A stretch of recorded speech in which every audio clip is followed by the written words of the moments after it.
And Woody likes the crooked cock. What's the worst injury you've witnessed happen to somebody else? In real life or on the internet? Because I've seen some doozies.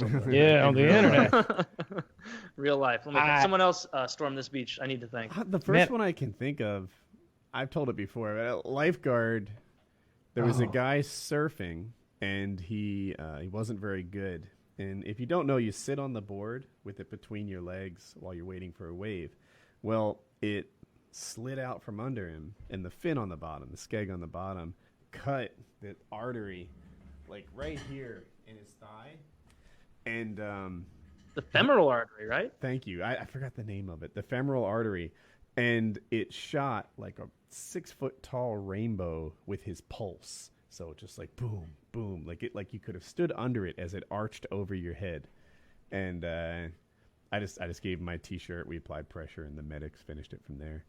But that's Jesus. That's my best. Well, that first one I can think of. That's good. Yeah, you shouldn't have went first. None are coming to mind. I don't know that I've ever seen anything really impressive in real life. I saw a guy fall off a ladder and have a seizure one time. That was scary because we didn't know what was happening. Blood came out of his mouth because he bit his tongue a little bit, like not in two or anything crazy like that. Oh, a kid in elementary school jumped off and did he was always known to do backflips. I don't know if this is common, like every school has one of these kids who can just do backflips in fourth grade like a goddamn ninja, like not just out of swing sets, but just off of an elevated position. Well, he landed wrong and bit his tongue 95% off. Wow. It was like dangling, and they had to put it back together. He was fine. Like they got it back together, and he was fine. Old mealy mouth from there on out. No, he didn't have any speech issues or anything like that. It was fine. They attached it. That's good. My friend got punched in the mouth, and his upper lip split, kind of like a dog's, to where he had two independent upper lips. God like damn. the Joaquin Phoenix look. Yeah. I think I've even mentioned this on the show before, to Kyle's point about kids just doing backflips off of things. I spoke about that, right? Where two people did backflips off of monkey bars at my grade school, or did I not talk about that? I'm not sure. Either way, I was in 5th grade or 4th grade, but they were in the grade above me, whatever the top grade school grade is. And they climbed up on top of the monkey bars, and it was this kid named Jared. And he was like the cool kid of the grade school. And he's like, I'm going to do a backflip. And we were all like, yeah, do it, Jared. And like, teach for. Oh, yeah. Boop, boop, boop, boop. Whoa, that's crazy. Flip. Oh, look at how animated he is. I didn't even know because he Must was be a good story. Fuck! You're back now. Right. And then the camera comes back and he's like, God damn, that was rough, Taylor. Wow, goddamn Rufus got my Wi-Fi. I'm not even on Wi-Fi. Am I back at all? Or yes, no? you're fine now. Okay, so this guy backflipped off of the monkey bars, and our playground didn't have the wood chips that they have now that are regulated and comfortable. These were like long shards, big long shards. Like we'd play games where we'd find the best one and like be like, aha, on guard, and like shiv each other with them. Yeah. He overspun, landed with both of his hands behind him, and cracked his wrist pretty bad, to where, broken. And what all kids do immediately isn't go, teacher, we got to help Jared. It was like, Jared, shut up. We can't let them know that we were all, implicated in this. And so we like drug Jared off to the side, told him to calm down. And then this kid, David, who was like almost like the little minion of Jared, like always wanted to be the cool kid, but never was quite that level. He was like, I can do it. And in his head, he must have been like, if I can do this and Jared couldn't, then I will take his spot. I will seize the reins and be the cool kid. He went up there, did the same thing, also overspun it, even worse than Jared did. He breaks his wrist. And so then one of the goody two-shoes kids had to run over and explain to a teacher why there were two kids with broken wrists at the exact same time. And, of course, they banned flipping off of the monkey bars after that because they're a bunch of fascists who wouldn't let us learn our own lessons. I wondered what a fascist was. Now only the year before they had banned Taylor from spinning people super fast in the swing. On the tire, yeah. One That's concussed little girl, and nobody gets to go spinny I spin. can't believe she didn't fall in love with him as if the master plan had laid out. One bloodstained You know? railroad tie holding up the thing, and Taylor gets in trouble. Another injury. It was more like the seizure thing that Kyle mentioned, where it was scary to watch, but like not bloody or anything. I was playing hockey with this kid when I was like maybe 13. Like we weren't old enough for it to be super serious, and this kid got decked, like hard.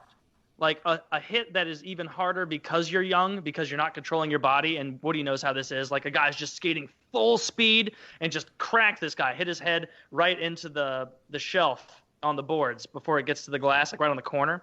And he like got up and weeble wobbled his way back to the bench. And his dad was the coach. And so he got on there and like the assistant coach and whatnot was like, all right, Aaron, whatever the fuck his name was. All right, let's go. Let's get you out of here. And he was starting to like help him off. And his dad was like, no, he's playing. He's good. He's playing. You good, Aaron? You good? It's like, yeah, Dad, I'm good. I'm good. It's like, yeah, you're good. Sit down. You're going out next shift again. And so this kid like went out again for another shift. And it was so fucking clear that he was concussed and had no idea what was happening. Like he was like skating like lackadaisically into our zone because I was the goalie, and so like I saw him and just eyes like saucers, like he was not registering or recording anything that was happening. He was just on autopilot, like waiting to get hit again.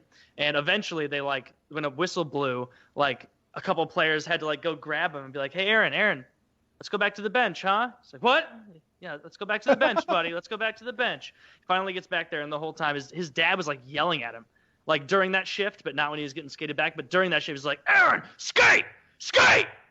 Get in there! Like, what are you doing?" Like just like a hockey parent to the max, like taking it way too seriously. And it was like, dude, you're fucking screaming at this 12, 13-year-old. He's clearly concussed. Like there were parents, like, there's like the stands, and like there were like a couple parents like walking around to like say like, "Hey, that kid, like let's get him fucking out of here. Like this isn't cool." But yeah, that was a scary thing to see. And it also made me very thankful. Like, yeah, if I ever get a horrible concussion, my dad's not going to scream at me to, receive passes better. Like, Hope played softball when she was little. And I found it hard to be the perfect parent, right? Like I would cheer for her. And like, is that too much? I don't know. The other parents seem to be barely paying attention on their phones, talking to each other. Am I being like one of those oppressive parents who like paid attention the whole time, made sure she knew when it was time to go up? She wasn't good. So I felt like she needed a little more like assistance than the other kids did. And I'm interested in future Taylor someday, if you have kids playing sports, if you also try to figure out like just what level of parental participation is perfect. It depends on the sport. It depends on the kid's age, and it depends how good they are at the sport. Because if you suck, the last thing you want to hear if you suck, you suck at a certain age. And the last thing you want, is like, "Come on, woo, let's go!" Like I always had a fucking cheering section in baseball, and and I fucking hated it. I fucking hated it so goddamn much. I'm like, I'm trying to concentrate out here. This is very important to me. You don't even know how the game's fucking played, Mom. You shut up out there. You shut up with that high-pitched squeal. I don't want to fucking hear it. I want to hear silence. I want crickets when I'm out there pitching. I don't want to hear shit. They meant well, though, and they recorded it all with their VHS, and they still have those. To never and everything. watch again.